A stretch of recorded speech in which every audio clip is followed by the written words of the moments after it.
It is a single, shimmering thread, finer than a human hair, yet stronger than a filament of steel of the same thickness. Woven together, these threads form a fabric so light, so luminous, so impossibly soft, it was known to the Romans as woven air. On the back of a senator in the Forum, a toga made from this material was the ultimate symbol of power and prestige, a luxury commodity literally worth more than its weight in gold. But to the Romans who wore it, its origin was a profound mystery. They told tales of a strange, remote people in the Far East, the Ceres, who were said to comb the delicate substance from the leaves of trees. They were wrong. The truth was a far more complex and valuable secret held by an empire at the other end of the world.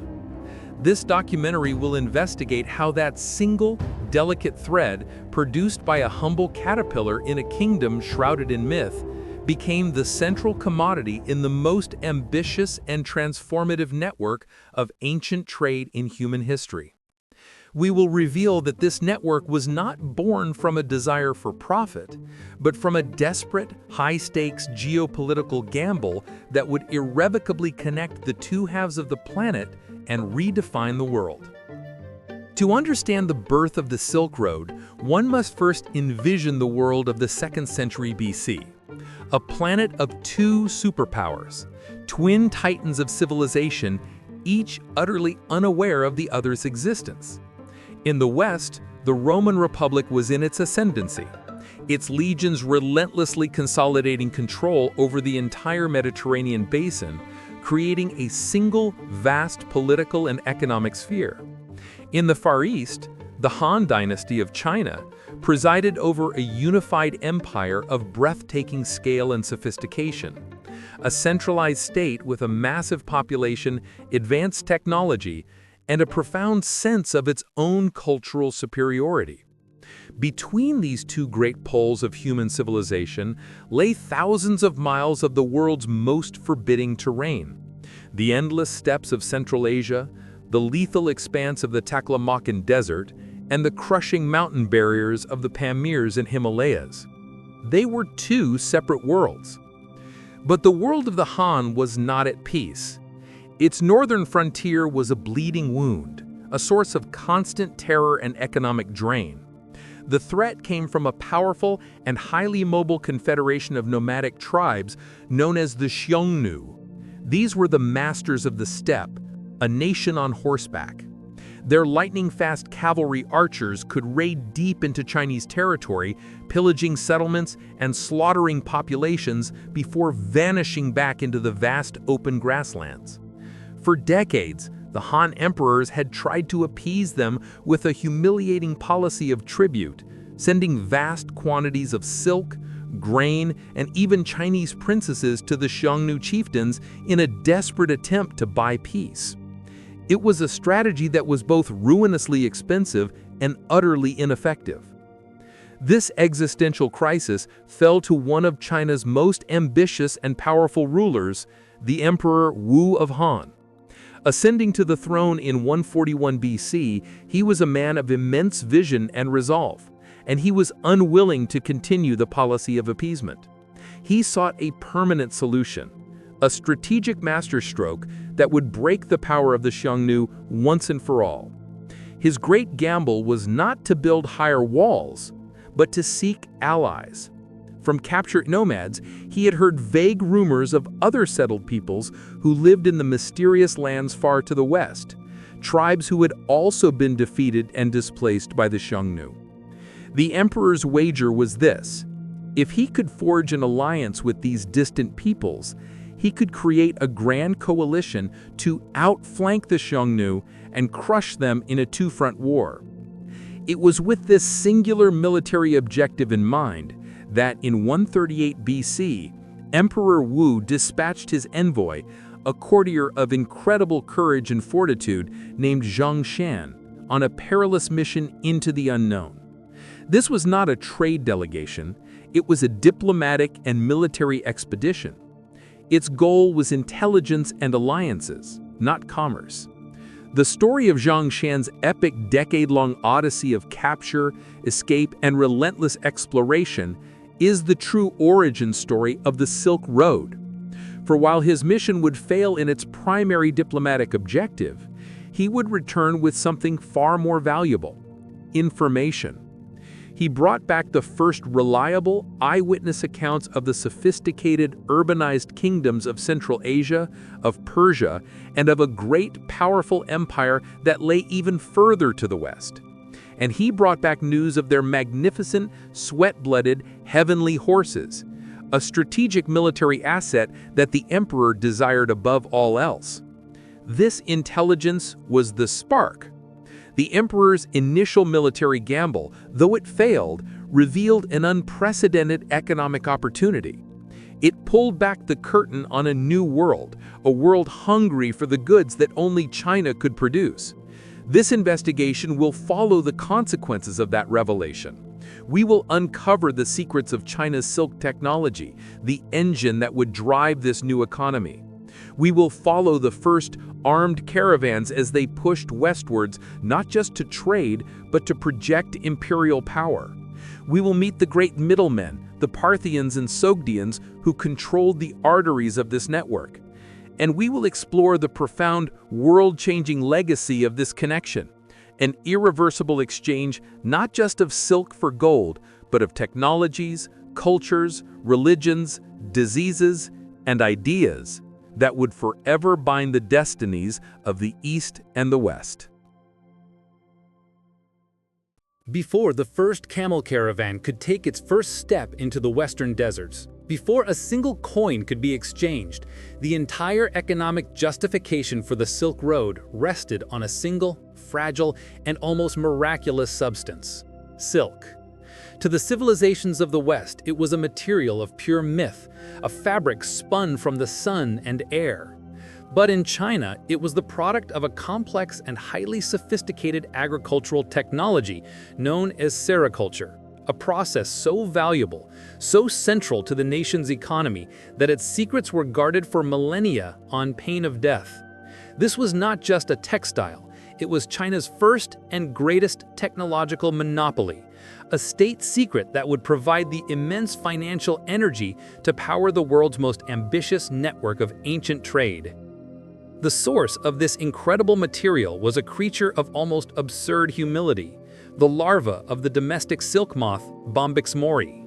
This small, white, blind, and flightless moth is in itself a marvel of ancient bioengineering. It exists nowhere in the wild. It is the result of thousands of years of selective breeding by Chinese agriculturalists, a creature so completely domesticated that it can no longer survive without human intervention. Its sole purpose is to reproduce and to lay the eggs that will become the next generation of the true prize, the silkworm.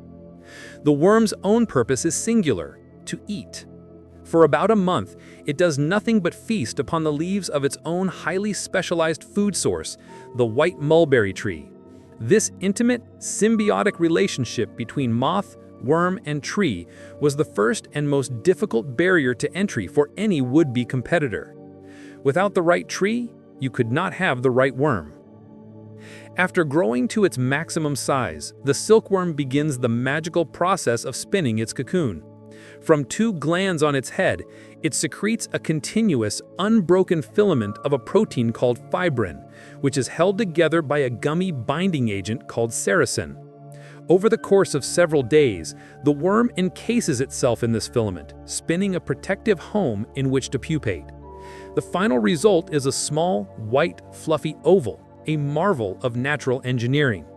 But for the sericulturist, this is a moment of critical, time-sensitive intervention. If the moth is allowed to emerge, it will break the precious filament, rendering it useless for creating high-quality silk. The cocoons are therefore subjected to a blast of intense heat, killing the pupa inside and preserving the filament's integrity. Then comes the most delicate and skillful part of the entire process: the reeling of the silk. The cocoons are boiled in hot water to dissolve the gummy sericin. A worker, almost always a woman with highly sensitive and skilled hands, then has the painstaking task of finding the end of each filament. With a delicate brush, she catches the microscopic ends from several cocoons, often 8 to 10 at once. These individual filaments, each one finer than a human hair, are then reeled together onto a spindle. This combined thread is what creates a single silk thread of usable thickness and strength. The process was astonishingly laborious. A single cocoon could contain a filament nearly 1,000 meters long, and it would take thousands of cocoons to produce enough thread for a single robe. This was a technology that demanded immense patience, a delicate touch, and a massive, organized workforce. The resulting thread was a true supermaterial. On a macroscopic level, the fibrin protein is a triangular prism, which means that, like a crystal, it reflects and refracts light at different angles. This is what gives silk its unique, shimmering, almost magical luster. It was also incredibly strong for its weight, surprisingly elastic, and a superb insulator, warm in winter and cool in summer. And it took to dyes with a brilliance that other fabrics like wool or linen simply could not match. It was the perfect canvas for displaying the most vibrant and expensive colors. This combination of beauty, comfort, and strength made it the most desirable textile on the planet. Within China, silk was far more than just a luxury fabric. It was a cornerstone of the entire imperial economy. For centuries, it served as a form of currency. The Han government paid its soldiers and civil servants in bolts of silk. It was used to pay tribute to nomadic tribes and as diplomatic gifts to foreign envoys. Farmers paid their taxes in silk. It was a standardized unit of value, as important and as liquid as grain or metal currency. The state, therefore, had a vested and absolute interest in maintaining total control over its production. The secrets of sericulture, the cultivation of the mulberry, the rearing of the silkworms, the reeling of the thread, were China's most valuable piece of intellectual property. Exporting the silkworms, their eggs, or even the seeds of the mulberry tree was a form of high treason, an act of economic warfare punishable by death. This was the unique combination of properties that made silk the perfect commodity for long-distance ancient trade. It had an incredibly high value-to-weight ratio.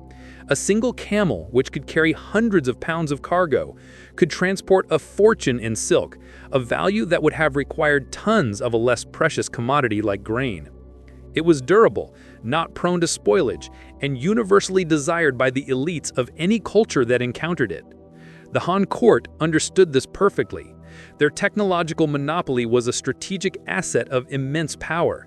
They held the exclusive key to a product the outside world did not even know it wanted yet. The secret of the silkworm was a coiled spring, an engine of immense economic potential, waiting for a man like Zhang Qian to open the door to a new world. The Han Dynasty's monopoly on silk gave it immense potential wealth, but wealth is meaningless without security.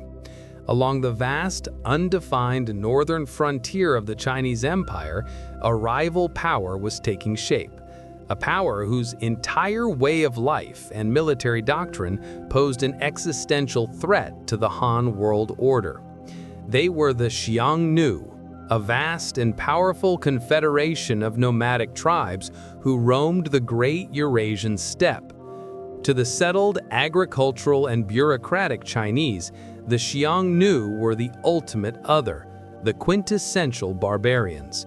But they were not a disorganized rabble. They were a sophisticated and resilient steppe empire, the first of its kind.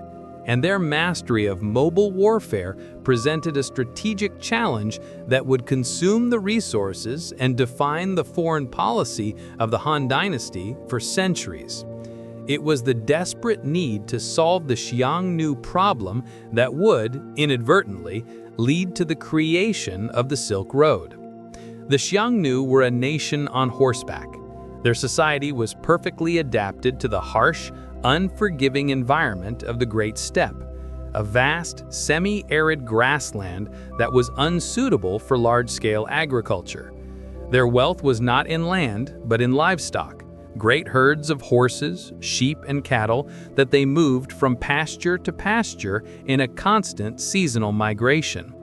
This nomadic lifestyle made them a resilient and elusive enemy. They had no cities to sack, no fields to burn, no fixed supply lines to cut. Their entire nation was a mobile military column, able to appear suddenly out of the vast emptiness of the steppe and vanish just as quickly. Their military power was built upon a single, devastatingly effective technology, the horse archer. From childhood, every Xiongnu male was a master of both horsemanship and archery. They could ride with breathtaking skill, firing volley after volley of arrows with deadly accuracy while galloping at full speed. A Xiongnu army was a fluid, swarming mass of cavalry that eschewed the disciplined infantry formations favored by the Chinese. They would harass their enemies with feigned retreats, drawing them into ambushes. They would surround slower-moving infantry armies and shower them with arrows from a safe distance, a tactic known as the Parthian shot. Against the static wall-bound defenses and slow-moving infantry and chariot armies of the early Han, this form of warfare was overwhelmingly effective. The economic impact of the Xiongnu on Han China was catastrophic. Their primary tactic was the large-scale raid. An army of thousands of Xiongnu riders would sweep down from the north, overwhelming Chinese frontier garrisons, plundering settlements for grain, silk, and other goods, and, most terrifyingly, carrying off thousands of Chinese citizens as slaves. These raids were not random acts of banditry. They were a central part of the Xiongnu Empire. They were in essence a parasitic empire that harvested the wealth of its settled, productive neighbor. For the northern provinces of China, life was a state of perpetual low-grade warfare, punctuated by moments of sheer terror. The economic cost of defending this frontier, maintaining the Great Wall, garrisoning hundreds of thousands of troops, was a constant and crippling drain on the Han treasury. Faced with this intractable military problem, the early Han emperors adopted a policy known as Heqian, or peace through kinship. This was in reality a policy of appeasement, a massive and humiliating program of state-sponsored tribute. Year after year, the Han court would send enormous quantities of its most valuable goods north to the Chanyu, the supreme leader of the Xiongnu Confederation. We see from Chinese records the staggering scale of this tribute: tens of thousands of bolts of silk, vast amounts of wine, rice, and other luxuries. Most humiliating of all, the Han were forced to send Chinese princesses, often daughters from minor branches of the imperial family, to be brides for the Xiongnu leaders. The goal was to placate the Xiongnu, to entangle them in a web of dependency and familial obligation, and to civilize them by giving them a taste for Chinese luxury. The policy was a disastrous failure. The tribute, rather than placating the Xiongnu, only strengthened their economy and reinforced their power structure. The Chanyu would use the vast quantities of silk and other goods as a form of currency, distributing them to his subordinate chieftains to ensure their loyalty and to trade for other goods. The tribute, in effect, became the central bank of the Xiongnu Empire, underwritten by the Han. Furthermore, it did nothing to stop the raids. The Xiongnu leadership would often accept the tribute and then simply allow or even encourage lesser chieftains to continue raiding, seeing it as a supplemental form of income. The appeasement policy was funding the very enemy it was designed to pacify. This was the strategic and economic nightmare that the young Emperor Wu inherited. The northern frontier was a bleeding wound, draining the empire of its wealth and its people. The greatest military power in the East was being held hostage by a mobile, militarily superior, and seemingly invincible foe. Emperor Wu, a man of immense pride and ambition, saw the Heqian policy for what it was: a national humiliation and a strategic dead end. He recognized that a purely defensive strategy, hiding behind the Great Wall, was doomed to fail. He needed a new, bold, and offensive strategy. He needed to break out of his strategic containment, to find new allies, to acquire new military technologies, and to take the fight to the Xiongnu in their own territory. This decision to look beyond the known world, to project Han power deep into the unknown West, was the desperate gamble that would set the wheels of the Silk Road in motion. Every great endeavor in human history begins with a single, audacious step into the unknown. For the Silk Road, that step was taken in 138 BC by a mid-ranking court official named Zhang Qian. Chosen by Emperor Wu for his immense courage, physical strength, and unwavering loyalty, Zhang Qian was entrusted with a mission of almost impossible difficulty and unprecedented geopolitical importance. He was to lead a small delegation of around 100 men, including a vital Xiongnu guide, and travel deep into the uncharted territories of the western regions. His objective was singular and strategic: to find a nomadic people known as the Yuezhi, forge a military alliance with them against the Xiongnu, and thereby create the two-front war that Emperor Wu so desperately needed. This was not a mission of commerce or exploration for its own sake. It was a high-stakes diplomatic gambit, an act of grand strategy that would take one man on a legendary odyssey and, through its spectacular failure, change the world. From the very beginning, the mission was a disaster. To reach the western regions, Zhang Qian's delegation had to pass directly through territory controlled by their sworn enemies, the Xiongnu. Almost immediately after leaving the protection of the Great Wall and entering the arid lands of the Hexi Corridor, the entire mission was intercepted and captured by a Xiongnu patrol. Zhang Qian and his men were taken before the Xiongnu leader, the Chanyu. When the Chanyu learned of their mission to seek allies against him, he was not just angry, he was incredulous at the audacity of the Han. He mockingly asked why the Han would presume to send envoys to his vassals, and, to teach them a lesson in steppe politics, he decided not to execute them, but to assimilate them. For the next 10 years, Zhang Qian lived as a captive of the Xiongnu. They gave him a Xiongnu wife, with whom he had a son. They gave him a degree of freedom to move about within their territory. They did everything they could to make him forget his emperor and his mission. But Zhang Qian never wavered. For a full decade, he maintained his sense of duty, holding on to the imperial staff that signified his status as a Han envoy. During this long captivity, he became an unwitting expert in the culture, military tactics, and political structure of his enemies. He learned their language, he understood their strengths and weaknesses, and, most importantly, he learned the geography of the lands that lay further to the west. This decade of forced intelligence gathering would prove to be one of the most valuable outcomes of his entire journey. From the very beginning, the mission was a disaster. To reach the western regions, Zhang Qian's delegation had to pass directly through territory controlled by their sworn enemies, the Xiongnu. Almost immediately after leaving the protection of the Great Wall and entering the arid lands of the Hexi Corridor, the entire mission was intercepted and captured by a Xiongnu patrol. Zhang Qian and his men were taken before the Xiongnu leader, the Chanyu. When the Chanyu learned of their mission to seek allies against him, he was not just angry, he was incredulous at the audacity of the Han.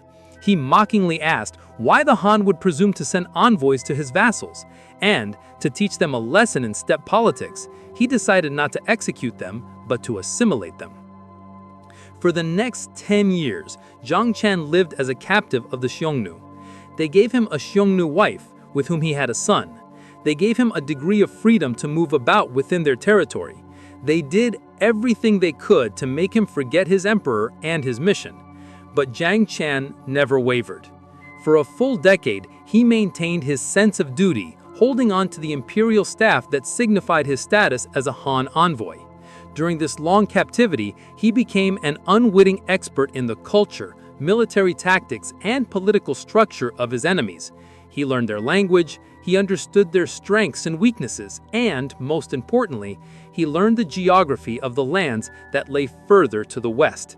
This decade of forced intelligence gathering would prove to be one of the most valuable outcomes of his entire journey. From the first second he had set out on his difficult mission, Zhang Qian was a regular foot passenger. However, after joining the Xiongnu, he made friends with a member of the nomadic tribe and fell in love with his new Xiongnu wife. In this piece of land, he became the entrusted representative of the Han. For 10 years, Zhang Qian lived as a captive of the Xiongnu. They gave him a Xiongnu wife, with whom he had a son. They gave him a degree of freedom to move about within their territory. They did everything they could to make him forget his emperor and his mission. But Zhang Qian never wavered during his long imprisonment. For a full decade, he maintained his sense of duty, holding on to his emperor according to the law of the Han. During this long captivity, he became an unwitting expert in the culture, military tactics, and political structure of his enemies. He learned their language, he understood their strengths and weaknesses, and, most importantly, he learned the geography of the lands that lay further to the west. This decade of forced intelligence gathering would prove to be one of the most valuable outcomes of his entire journey. After 10 years, seeing an opportunity when the Chanyu died and political instability ensued, Zhang Qian, along with his wife, son, and his faithful guide, made a daring escape. He had not forgotten his original mission. Instead of fleeing back to China, he turned and pushed even further west, deeper into the unknown. Now his journey truly began.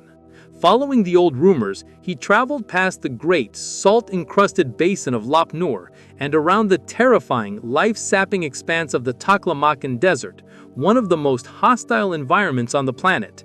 His journey took him to the sophisticated, semi-Hellenized kingdoms of the Fergana Valley in modern-day Uzbekistan. The people here were not nomads, but settled city dwellers and agriculturalists. And it was here that Zhang Qian saw the magnificent, powerful steeds he would later call heavenly horses, animals far superior to the smaller ponies of the steppe. From Fergana, he was guided further south, across the formidable Pamir Mountains, the roof of the world, and finally into the lands of Transoxiana. There, at last, he found them, the Yuezhi. But it was too late. He found a people who had been profoundly changed by their migration. They had conquered the Hellenistic kingdom of Greco-Bactria and had grown rich and content in their new, fertile lands. They had no memory of their ancient feud with the Xiongnu and absolutely no desire to risk their newfound prosperity by engaging in a distant, dangerous war on behalf of the Han.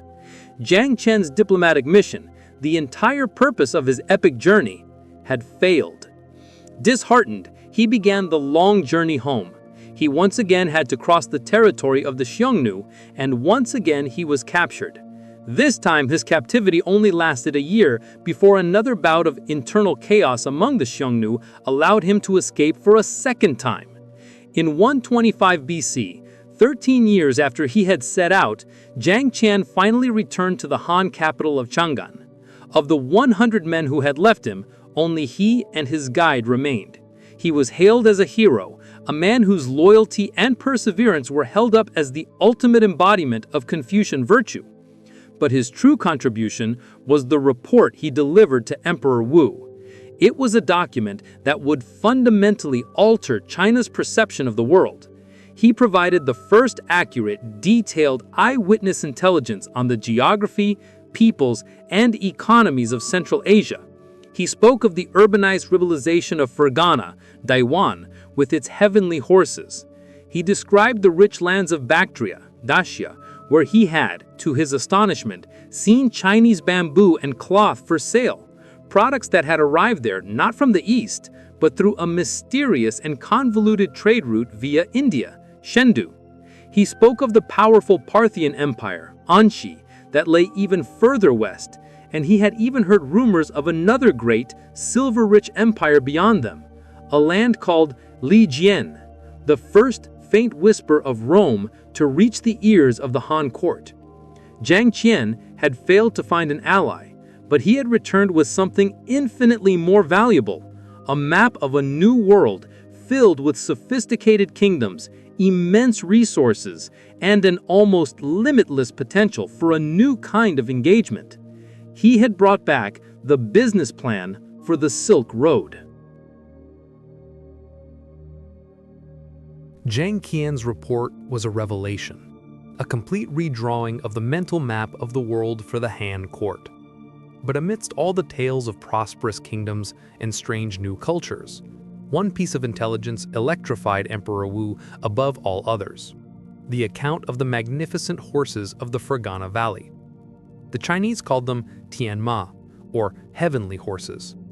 These were not the short, stocky, and hardy ponies of the Mongolian steppe that both the Chinese and the Xiongnu used.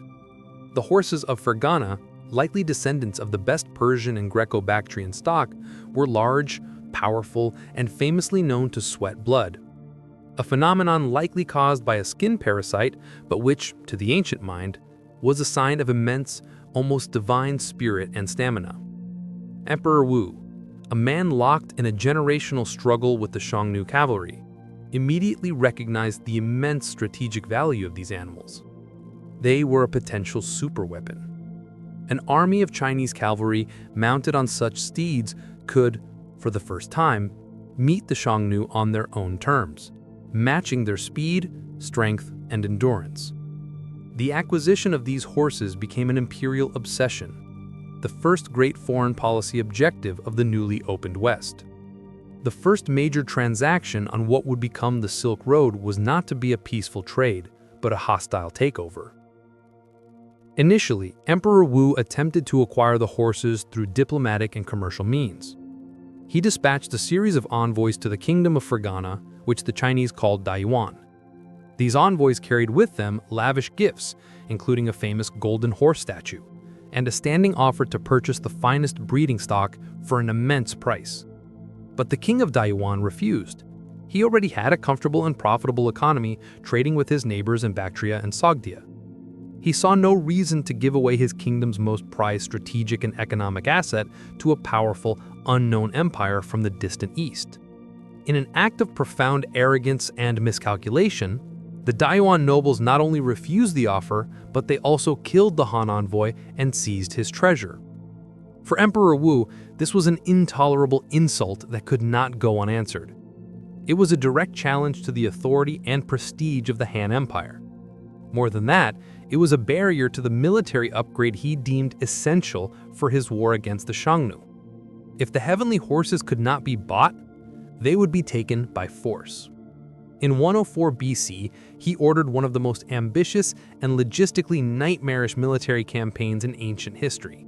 He dispatched an army under the command of General Li Guanli, the brother of his favorite concubine, with orders to march thousands of miles west, cross the punishing Taklamakan Desert, and conquer Dayuan to seize the horses. The first campaign was a complete and utter disaster. The Han army was ill-prepared for the sheer scale of the challenge. The distance was immense, and the logistics of supplying a large army across one of the world's most barren deserts were beyond their capabilities at the time.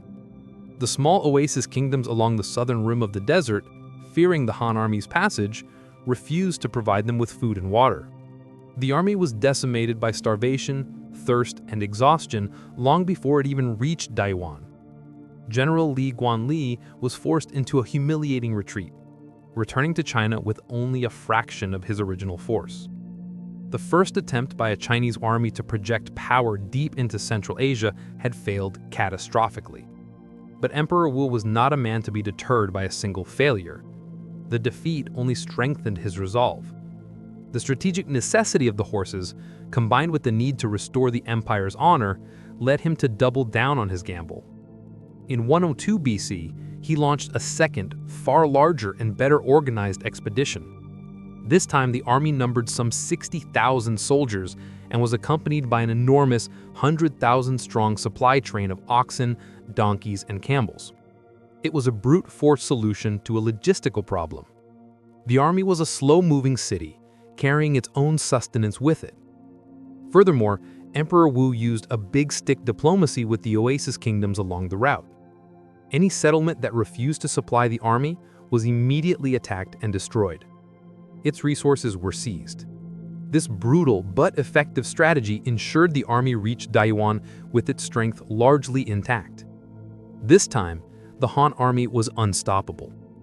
They laid siege to the capital of Dayuan and in a brilliant feat of engineering, diverted the city's river, cutting off its water supply. Faced with thirst and the overwhelming power of the Han military machine, the nobles of Dayuan capitulated. They murdered their own king, presented his head to General Li, and finally agreed to the Han's terms.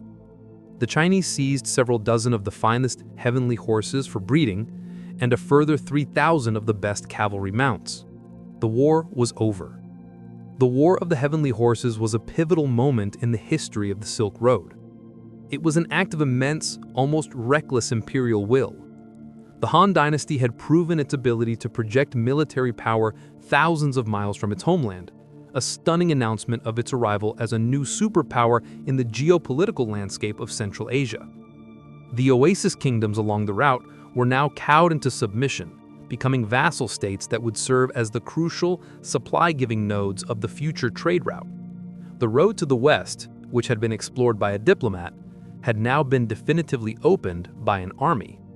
The first great ancient trade route was now secure, its foundations laid not by merchants seeking profit, but by an emperor seeking the ultimate instrument of war. The military victories of the Han had opened the West, but an open door is not a highway. The true challenge of the Silk Road was not political, but physical. The distance was almost incomprehensible. Over 4,000 miles separated the Han capital of Chang'an from the eastern frontiers of the Roman world, and the terrain that lay between was a catalog of the planet's most extreme and hostile environments. For this new network of ancient trade to become a reality, it required not just imperial will, but a mastery of logistics and the deployment of specific rugged technologies capable of conquering the tyranny of distance and geography. The Silk Road was not a single road, but a complex, branching network of arteries. Its lifeblood kept pumping by two key innovations: the unshakable endurance of the Bactrian camel and the life-giving oases of the caravanserai. The journey began at the Jade Gate, the westernmost pass of the Great Wall, where traders left the relative security of the Chinese Empire. Immediately, they were confronted by the first great filter, the Hexi Corridor, a long, narrow strip of habitable land squeezed between the Gobi Desert to the north and the Tibetan Plateau to the south. This corridor was the fragile lifeline, the indispensable gateway to the west, and its control by the Han was the first prerequisite for the entire enterprise. But beyond the corridor, the true challenge began. The route split, forcing caravans to make a critical choice. The choice was how to navigate the second great filter, the brutal and seemingly endless expanse of the Taklamakan Desert. One of the largest shifting sand deserts in the world, its name is popularly believed to mean "he who goes in does not come out." To cross it directly was suicide. The routes were therefore forced to bifurcate, creating the northern and southern branches of the Silk Road. The northern route clung to the foothills of the Tian Shan Mountains, a chain of small oasis kingdoms, Turpan, Kucha, Aksu, providing the necessary water and supplies. The southern route hugged the base of the Kunlun Mountains, connecting another string of oases like Khotan and Yarkand. These oasis cities were the essential, life-sustaining nodes of the network. Without them, the entire system would collapse. The journey between these oases was a high-stakes gamble against time and thirst, a trek of weeks across barren gravel plains and shifting dunes under a sun that could parch the life out of a man in hours. Whichever route a caravan took, it would eventually lead them to the western edge of the desert basin, to the great trading hub of Kashgar. But here, they faced the third and most formidable physical barrier of all, the Pamir Mountains. Known as the roof of the world, this colossal knot of mountain ranges with peaks soaring over 20,000 feet was a wall separating the eastern half of Asia from the west. The crossing could only be made through a few high, treacherous, and oxygen-starved passes, journeys that were only possible during a few short months in the summer. It was a place of altitude sickness, lethal blizzards, and rockfalls. For any merchant, the successful crossing of the Pamirs was the ultimate test of endurance.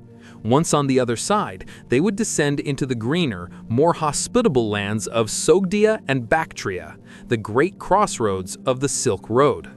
This entire, seemingly impossible journey was made possible by one piece of biological technology, the Bactrian camel. This was not the single-humped dromedary of Arabia, but its two-humped Central Asian cousin. The Bactrian camel was a masterpiece of evolution, perfectly engineered for the specific challenges of the Silk Road. Its two humps stored vast reserves of fat, providing energy for long periods without food. It could drink enormous quantities of water at once and endure extreme dehydration. Its thick, shaggy coat insulated it against both the scorching heat of the desert summer and the bone-chilling cold of the mountain winter. Its wide, padded feet were as sure on shifting sand as they were on rocky mountain paths. Capable of carrying up to 500 pounds for 30 miles a day, the Bactrian camel was the indispensable engine of the Silk Road, the only creature on Earth that could reliably conquer its extreme and varied environments. If the camel was the engine, the caravanserai was the fuel station. As the trade routes matured, a new and vital piece of infrastructure began to appear at regular intervals along the desolate stretches between oases. The caravanserai was a form of fortified roadside inn, a state-sponsored or privately run compound designed to service the caravans. It was a simple but brilliant design, a square enclosure with high, defensible walls, a single, strong gate, and a large central courtyard for the animals. Along the inner walls were small vaulted rooms where merchants could rest, store their goods securely, and find food and water. These were not just rest stops, they were the crucial nodes that made the economy of the Silk Road function. They were safe havens from bandits, marketplaces for exchanging goods and information, and, most importantly, the reliable links in the logistical chain that allowed a bolt of silk to travel, step by painstaking step, from the heart of China to the markets of the West. The road was not a road, and the silk did not travel in one go. It was a chain, and these were its essential, life-sustaining links. The Han Chinese had opened the eastern end of the route. The Romans, on the far side of the world, were developing an insatiable appetite for its signature product. But it is one of the great ironies of the Silk Road that the two superpowers who defined its beginning and end likely never met. A vast and politically complex space separated them, and this space was controlled by two remarkable groups of people who would become the true masters of the transcontinental trade. These were the great middlemen, the powerful, militaristic Parthian Empire, who acted as the formidable gatekeepers of the western routes, and the brilliant, indefatigable Sogdian merchants, who operated the complex logistical machinery of the road itself. Without these intermediaries, the Silk Road economy would have simply been impossible. The Parthian Empire, rising from the ashes of Alexander the Great's conquests in Persia and Mesopotamia, was the first great beneficiary of the Silk Road. Their location was a geographic jackpot. They controlled the entire territory from the Euphrates River in the west to the borders of Bactria in the east, sitting directly astride all the major pathways that connected the Roman world to Central Asia. From the moment the first silks began to trickle out of the Pamir mountains, the Parthian rulers recognized the immense economic potential. They did not seek to produce silk themselves, but to control its flow. They transformed their empire into a massive state-sponsored toll gate. Every caravan that passed through their territory was subject to heavy taxes, often as high as 25% of the value of the goods. Their capital cities, like Ctesiphon, became fabulously wealthy centers of commerce, not from production, but from their masterful manipulation of the ancient trade network. The Parthians' business model was ruthlessly effective. They understood that their greatest economic advantage lay in keeping the two great empires, Rome and Han China, ignorant of and separate from each other. They actively worked to prevent direct contact. When the Han general Ban Chao sent an envoy named Gan Ying in 97 AD to try and reach the Roman Empire, Daqin, the envoy got as far as the Persian Gulf. There, the Parthian sailors, not wanting him to discover the lucrative sea routes, deliberately discouraged him.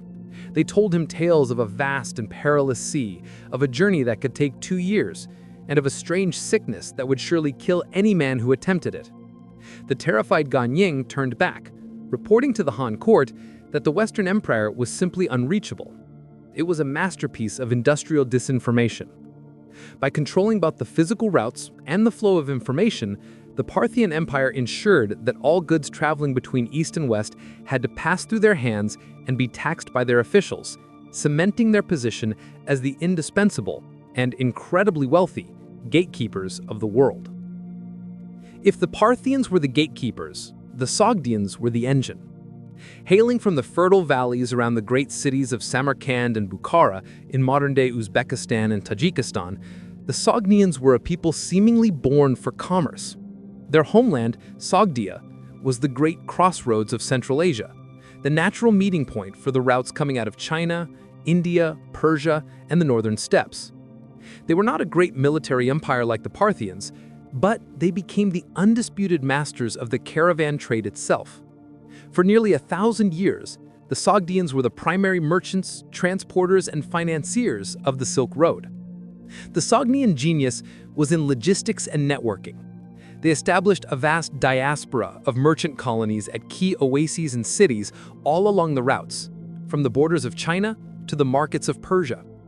A Sogdian merchant leaving Samarkand could travel for 1,000 miles and still find a welcoming community of his countrymen, a safe place to rest, a network for gathering market intelligence, and a system for transferring credit.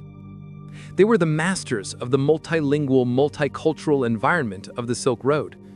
They learned Chinese, Indian, Persian, and Turkic languages. They adopted and transmitted different religions: Zoroastrianism, Manichaeism, Nestorian Christianity, and Buddhism, whichever was most useful for building trust and facilitating business in a given region. Their primary loyalty was not to an empire, but to the economy of the road itself. We know of their vast reach from a remarkable archaeological discovery, a collection of letters known as the Sogdian Ancient Letters, found in a watchtower on the far western frontier of China. Written by Sogdian merchants in the 4th century AD, they are a snapshot of the daily life of the trade. They speak of business deals gone wrong, of market prices for wool and linen, of anxieties about political instability, and of personal news from home. They are the human voice of the Silk Road, revealing a world of immense risk, complex financial arrangements, and a deep reliance on their transcontinental network of contacts. The letters show that the Sogdians were not just simple traders, they were sophisticated entrepreneurs who understood capital, risk, and the complex geopolitics of their world. They were the ones who undertook the grueling journeys, who managed the camels, who negotiated with nomads, and who, piece by painstaking piece, moved the luxury goods of the world across the heart of Asia, taking their own substantial profit with every step. The Silk Road, in its daily operation, was a profoundly Sogdian machine. After a journey of thousands of miles, having passed through the hands of Han officials, Sogdian merchants, and Parthian tax collectors, the precious thread of the silkworm finally arrived at the frontiers of the Roman Empire. Here, at bustling caravan cities like Palmyra and Dura Europus, on the edge of the Syrian desert, Roman merchants would purchase the exotic fabric at an exorbitant price. From there, it was shipped across the placid waters of the Mediterranean to the city of Rome itself, the final and most voracious consumer, at the end of the world's longest supply chain. In the capital of the West, this fabric from a mythical, unknown land created a social and economic phenomenon. The Roman elite developed a veritable addiction to silk, a silk craze that would see the empire's precious metals flow eastwards in a torrent, sparking a moral panic and revealing the immense disruptive power of this new global economy. When silk first appeared in Rome, likely around the 1st century BC, it was a substance of pure, electrifying novelty. There was simply nothing like it. The Romans, accustomed to the coarser textures of wool and linen, were captivated by its softness, its lightness, and above all, its mysterious, shimmering luster. It was a fabric that seemed to float, to catch the light, to both conceal and reveal the form of the wearer. It immediately became the ultimate status symbol, a commodity whose value was derived from its extreme rarity and its astronomical price. To be dressed in silk was to make a public declaration of almost limitless wealth and sophistication. It was a way for the hyper-competitive Roman aristocracy to distinguish themselves, to literally wrap themselves in a fabric that was, at the time, more valuable than gold. This desire quickly grew into a cultural obsession. At first, the quantities of silk reaching Rome were so small that the fabric was sold by weight, and garments were often made by unraveling the imported Chinese cloth and reweaving it with linen or cotton to make it go further. But as the ancient trade routes matured, more and more of the precious material began to arrive. Roman women of the elite class were the first to adopt it, wearing flowing, often translucent silk stolas that scandalized and titillated Roman society. Soon, the men of the senatorial and equestrian orders also adopted it, their desire to display their wealth overpowering any traditional sense of masculine austerity. The demand was so great that it created a severe and persistent trade imbalance, one that caused deep anxiety for Roman economic commentators. The historian Pliny the Elder, writing in the 1st century AD, was one of the most vocal critics of this trend. He famously lamented the immense drain of Roman specie, its gold and silver coinage that was flowing out of the empire to pay for these foreign luxuries. In his Natural History, he calculated that the empire was losing a staggering 100 million sesterces every single year to India, the Syries, China, and the Arabian Peninsula. "So dear," he wrote, "is the price that we pay for our luxuries and our women." This was a massive hemorrhage of wealth from the heart of the empire to its periphery. Roman gold and silver coins, the bedrock of the imperial currency, have been found by archaeologists as far east as India and even in Vietnam, tangible proof of the immense one-way flow of money that Pliny described. The desire for silk was literally draining the Roman treasury. But the critique was not just economic, it was deeply moral. For conservative Roman traditionalists, silk was a symbol of everything that was wrong with their society. They saw it as a sign of decadent, effeminate, Eastern luxury that was corrupting the stern, masculine virtues upon which the Republic had been built. The philosopher Seneca the Younger raged against the fabric, which he saw as a tool of indecency. "I see silken clothes," he wrote, "if clothes they can be called, that afford no protection either to the body or to a woman's modesty." For men to wear silk was seen as even worse, a shocking sign of effeminacy and moral decay. Several attempts were made by the Roman Senate to ban the wearing of silk, particularly by men. But these laws were utterly ineffective. The demand was simply too powerful. The allure that the status it conferred was too great to be legislated away. The Roman silk craze is a perfect case study in the power of a globalized economy to create and satisfy consumer desire on a massive scale. The Roman elite had no idea where the Syries lived, nor how they produced this incredible fabric. All they knew was that they wanted it, and they were willing to pay any price to get it. This intense, insatiable demand from the final consumer was the engine that powered the entire 4,000-mile-long machine. It was the Roman gold that paid the Parthian tax collectors, that funded the Sogdian caravans, that bought the heavenly horses, and that ultimately filled the coffers of the Han Dynasty. The seemingly frivolous desire of a Roman aristocrat for a soft, shimmering robe was a force powerful enough to reshape the economic landscape of the entire Eurasian continent. The flow of silk from east to west was the glittering, high-value commodity that gave the Silk Road its name and its economic engine. But to focus only on the luxuries, the silk, the gold, the exotic spices, is to miss the true world-altering significance of this great network. The caravans that trudged across the heart of Asia were not just carrying textiles, They were unwitting vessels for a far more potent and transformative cargo. They carried ideas, technologies, cultures, religions, and diseases. The Silk Road was more than a route of ancient trade. It was the first great biological and intellectual synapse connecting the two great lobes of the Eurasian brain. The invisible exchange that took place along its pathways would prove to be infinitely more consequential than the visible one, shaping the destiny of both civilizations in ways the merchants who facilitated it could never have imagined. The exchange of technology was a profound, if often slow, two-way street. While silk was China's most famous export, other Chinese innovations also began to trickle westwards. The process of making paper, a revolutionary and far more efficient writing material than papyrus or parchment, was a Chinese secret that eventually traveled west along the Silk Road.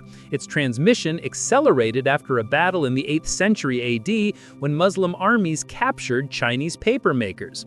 Other Chinese inventions, like the crossbow and certain metallurgical techniques, also found their way into the arsenals and workshops of the West. But the flow of technology from west to east was arguably even more significant in the early days. Zhang Qian's initial mission brought back not just intelligence, but also the grapevine and the knowledge of viticulture, introducing winemaking to China on a significant scale. Alfalfa, a vital fodder crop, was another import that allowed the Han to breed larger, stronger horses. A host of other agricultural products, cucumbers, pomegranates, walnuts, and figs, made the journey east, enriching the Chinese diet and its agricultural economy.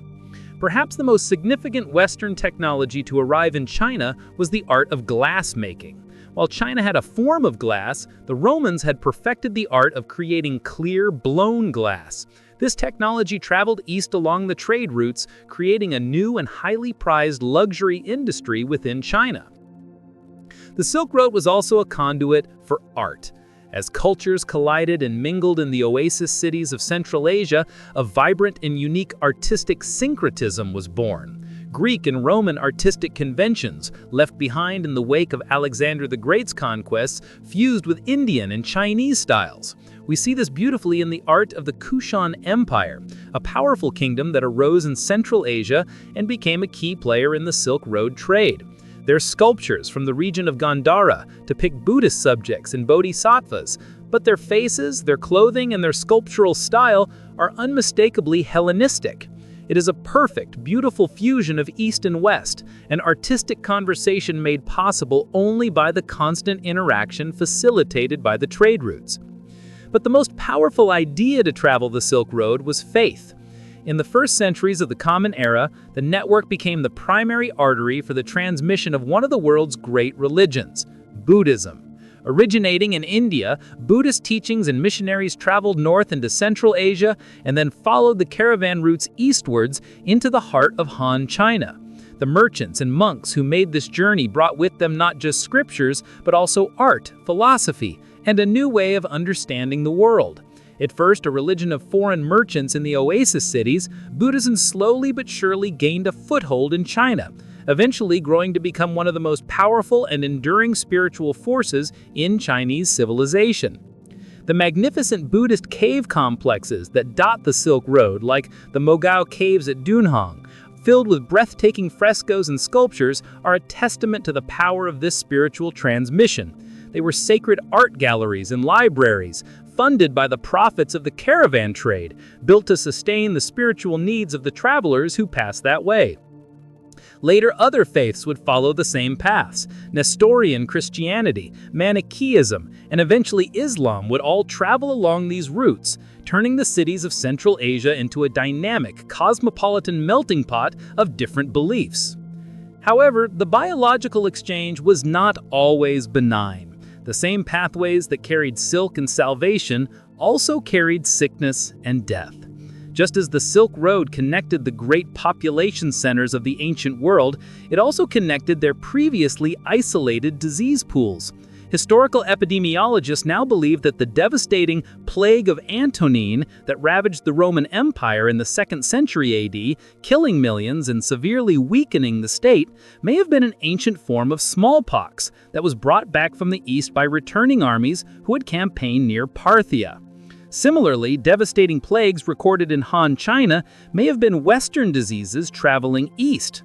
The caravans, with their constant movement of people and animals across thousands of miles, created the perfect mechanism for the transmission of pathogens across the continent. This was the dark side of globalization, the deadly and unforeseen consequence of creating a newly interconnected world.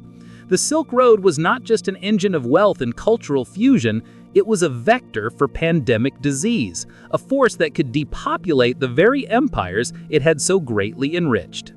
The Great Overland Silk Road was not a static entity. It was a living network that pulsed with the fortunes of the empires that anchored it.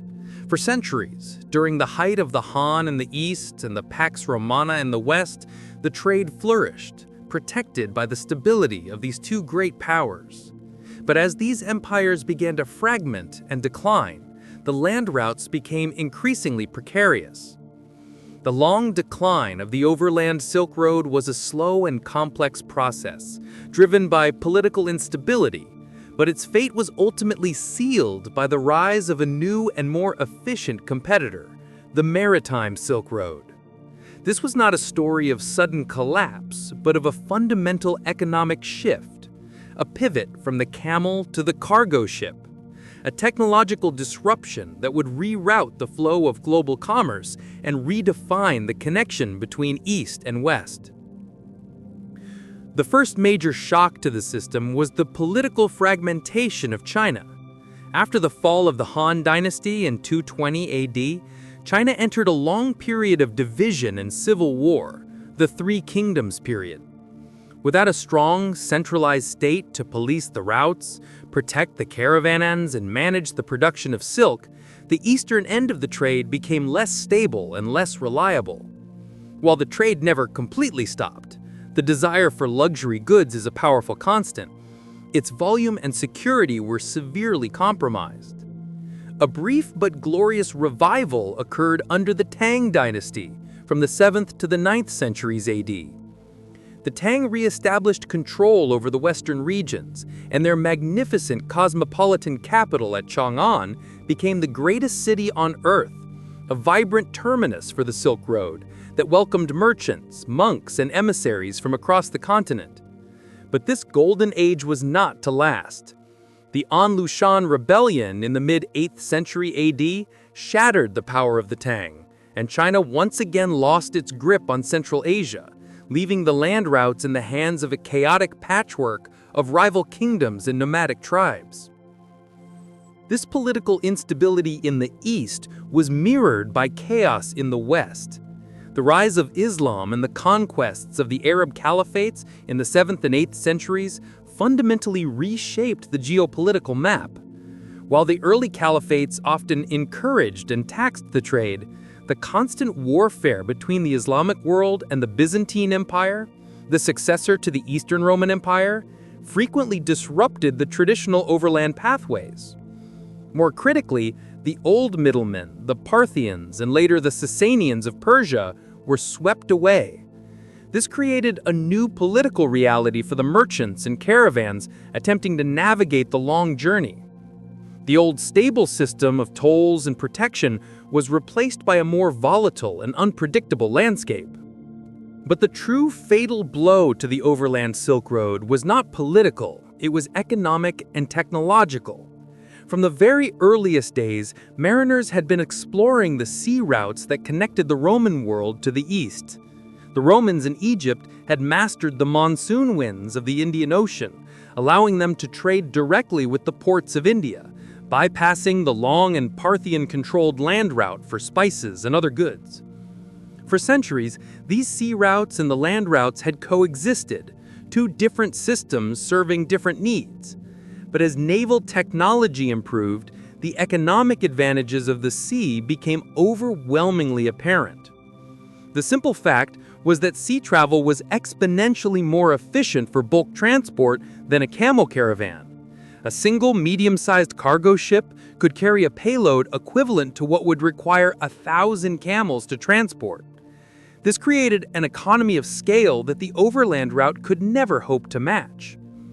Furthermore, the sea journey, while still perilous, was often faster. A ship sailing from a Red Sea port could reach India in a matter of months, while a caravan journey from the borders of China to Persia could take the better part of a year. Lower transport costs and faster turnaround times meant greater profits.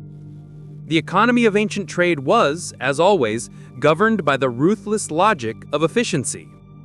As shipbuilding technology advanced, with the development of the Arab dhow with its lateen sail and the massive, multi-masted Chinese junks, the dominance of the sea became absolute. These new vessels could not only carry more cargo, but they were also more seaworthy, able to handle a wider range of conditions and navigate more reliably. The great ports of the Indian Ocean, in the Persian Gulf, on the coasts of India, in the Straits of Malacca, and finally in southern Chinese cities like Guangzhou, grew into massive, bustling hubs of international commerce. This maritime Silk Road was not a single route, but a vast and dynamic network that connected the entire hemisphere.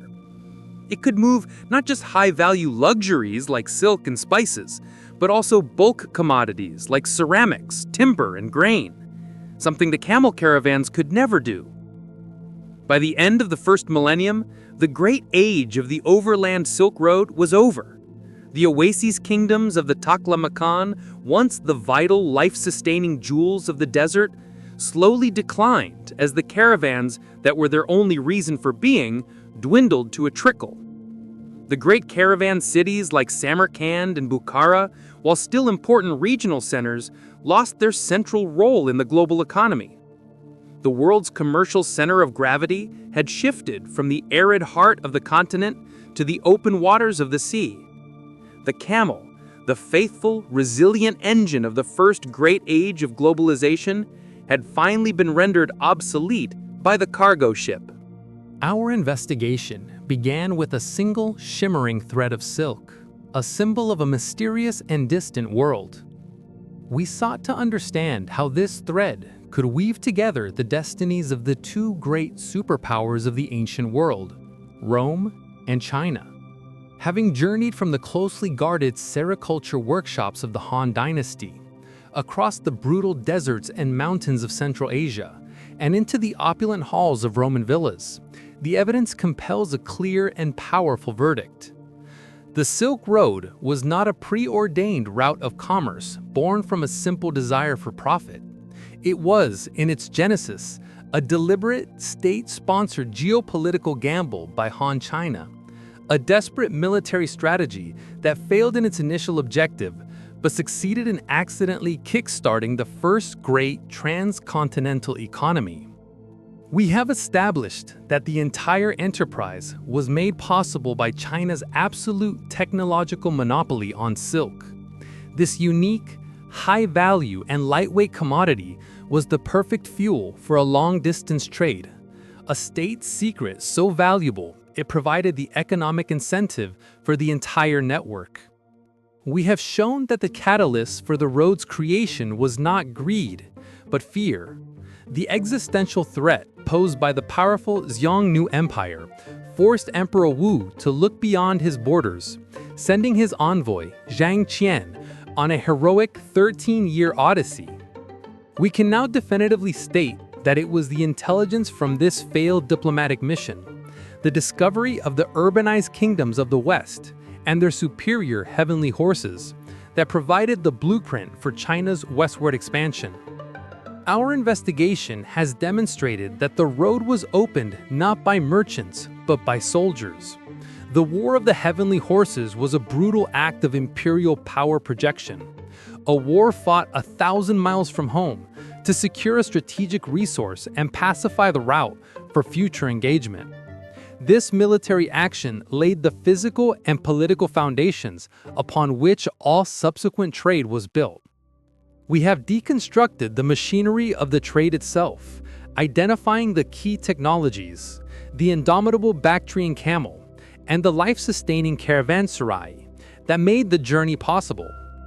We have also unmasked the crucial and often invisible players, the great middlemen. We have seen how the Parthian Empire acted as a formidable, tax-collecting gatekeeper, and how the indefatigable Sogdian merchants operated the complex, multicultural logistics of the caravan machine, their network forming the true connective tissue of the continent. Most importantly, our investigation has concluded that the true, world-redefining legacy of the Silk Road was not the visible exchange of silk for gold. The true legacy was the invisible cargo carried by the caravans.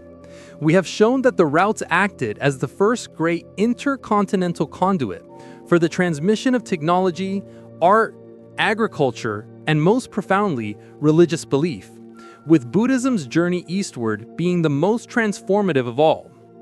We have also acknowledged the dark side of this new connection, the transmission of deadly pandemic diseases. Therefore, the final conclusion of our investigation is this. The Silk Road was the moment in history when the isolation of the great civilizations was permanently shattered. It was the moment Eurasia became a single, interconnected entity. While it began as a military gambit, it evolved into a powerful economic and cultural network that irrevocably altered the trajectory of both East and West. It did not just move goods, it moved the very components of civilization itself, creating a new, more complex, and permanently intertwined world. The great caravans that once trudged the Taklamakan have long since vanished into the desert sands. The Sogdian language is dead, the Parthian Empire is dust, and the oasis cities that were once the glittering jewels of the desert are now silent, windswept ruins. The Overland Silk Road, as a functioning economic artery, has passed into history, and yet its legacy is all around us. It is more than just a historical trade route. It has become one of humanity's most powerful and enduring metaphors, a symbol of connection, of exchange, and of the timeless, often perilous human drive to reach beyond the horizon. The story of the Silk Road is a powerful testament to the idea that history is driven as much by accident as by design. It began not with a grand vision of a connected world, but with a hard-headed military calculation. Emperor Wu's gamble was a failure in its own terms, yet its unintended consequences changed the world far more profoundly than any military victory could have. It is a powerful lesson that the forces of economic and cultural exchange, once unleashed, are often far more powerful and unpredictable than the political or military ambitions that set them in motion. The desire for a better horse led, inexorably, to the exchange of philosophies. The quest for an ally led to the creation of a global market. The central legacy of this ancient network is the irreversible cross-pollination of human culture. It was the first time that the great, isolated islands of civilization, the Greco-Roman, the Persian, the Indian, and the Chinese, were permanently connected. The ideas and technologies that traveled these routes enriched and transformed every society they touched, creating a new, more complex and more sophisticated world. The art of Gandhara, the spread of Buddhism, the arrival of glass in China, these were not footnotes to history. They were the building blocks of a new, shared Eurasian heritage. The Silk Road proves that no civilization is an island. Every culture is a hybrid, a fusion of influences brought from afar on the slow, patient feet of the trader and the pilgrim. Today, in the 21st century, the phrase Silk Road has been reborn. China's ambitious Belt and Road Initiative, a multi-trillion-dollar global infrastructure project, deliberately evokes the memory of the ancient route, seeking to create a new network of trade and influence across the Eurasian landmass and beyond. It is a testament to the enduring power of the original concept. The fundamental principles remain the same, that controlling the arteries of trade is a source of immense geopolitical power, and that creating physical connections is the most effective way to foster economic and cultural influence. The questions raised by this new Silk Road, questions of debt, dependency, and the balance of power, are the very same questions that the rulers of the Han, the Parthians, and the Romans grappled with 2,000 years ago. Ultimately, the story of the Silk Road is the story of globalization in its infancy. It reveals that our modern, hyper-connected world is not a recent invention, but the latest and most advanced iteration of a process that began with a single, courageous journey into the unknown. It is a story of how human curiosity, desire, and the relentless pursuit of profit can overcome the most formidable geographical barriers.